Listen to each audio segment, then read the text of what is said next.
Boa noite a todos. Boa noite aos senhores vereadores. Agradeço na pessoa do pastor Reginaldo pelo convite de falar nesse tema tão importante para nós protestantes, que foi a reforma. No dia 31 de outubro de 2017, nós comemoramos 500 anos da reforma protestante. E eu gostaria agora, nesse pequeno tempo de 5 minutos, expor algumas coisas a respeito da reforma protestante. Devemos lembrar que no dia 31 de outubro de 1517, o monge agostiniano Martim Lutero, ele fixa nas portas do castelo da igreja de Wittenberg, na Alemanha, as suas 95 teses. Mas interessante que a data marca não só o início da reforma protestante, mas também o início de um novo movimento da história da humanidade. A reforma protestante, ela estava inserida num contexto de amplas mudanças sociais, econômicas, políticas, culturais, educacionais, que marcou a ascensão de um novo tempo e de uma nova mudança estrutural em toda a Europa. Devemos lembrar que no período do ano de 1450 ao ano de 1550, acontecem vários eventos que chamamos de modernidade, dentre eles o surgimento da imprensa. Não devemos esquecer que nesse ano a Bíblia, ela estava na posse do monopólio da igreja. E um fato interessante da história é que as escrituras naquela época custavam um preço estimado a 90 bois, ou seja, 30 mil reais. Isso nos traz a lembrança de que se fosse nos dias de hoje, talvez nenhum de nós teríamos as escrituras em mãos, apenas poucas pessoas. Mas o que eu quero destacar na reforma protestante é que com a escritura nas mãos, as pessoas têm acesso à leitura. E no século XVI, a alfabetização ela vai se estruturar através da leitura das escrituras sagradas. O povo do século XVI, da nação da Alemanha, é um povo que é alfabetizado pela leitura da Bíblia. Segundo lugar, o que eu queria destacar na reforma protestante é que ela foi um movimento de grave crise espiritual que se abatia na igreja da época, que não encontrava naquele contexto satisfação e realização em sua praxis religiosa. Reinava um período de vazio espiritual.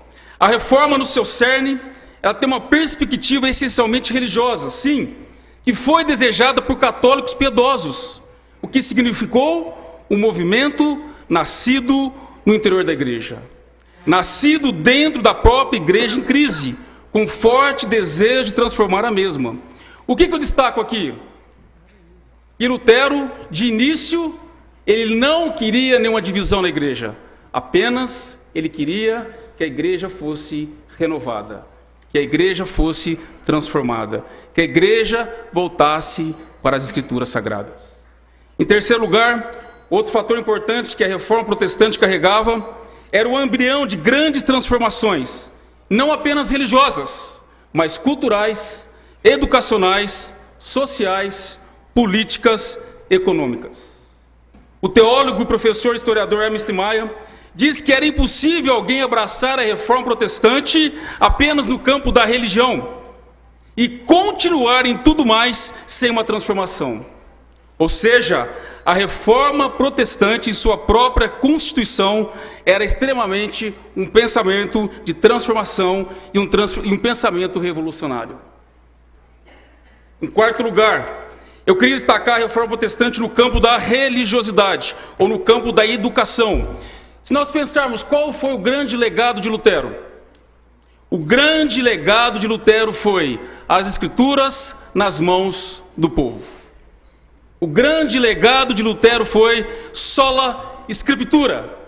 E aqui é algo interessante, como eu disse anteriormente, muitas pessoas aprenderam a ler, muitas pessoas aprenderam a escrever, muitas pessoas foram alfabetizadas através da leitura da escritura nas mãos do povo.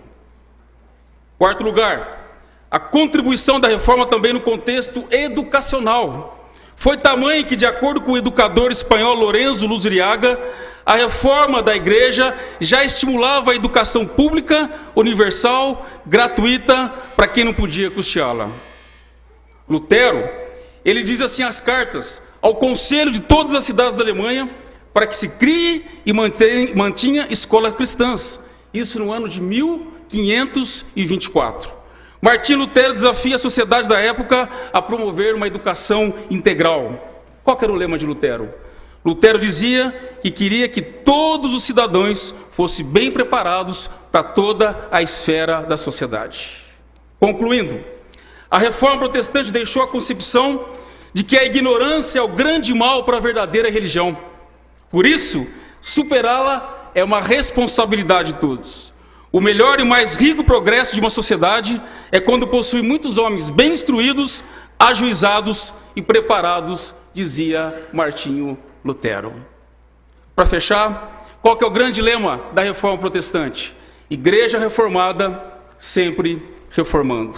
Em todos os setores, seja religiosos, educacionais, políticos ou qualquer esfera social, nós devemos sempre lembrar da reforma. Porque a reforma trouxe para nós o slogan de que igreja reformada, sempre reformando. Ou seja, todos nós devemos sempre nos reformar. Obrigado, que Deus abençoe a todos. Agradeço.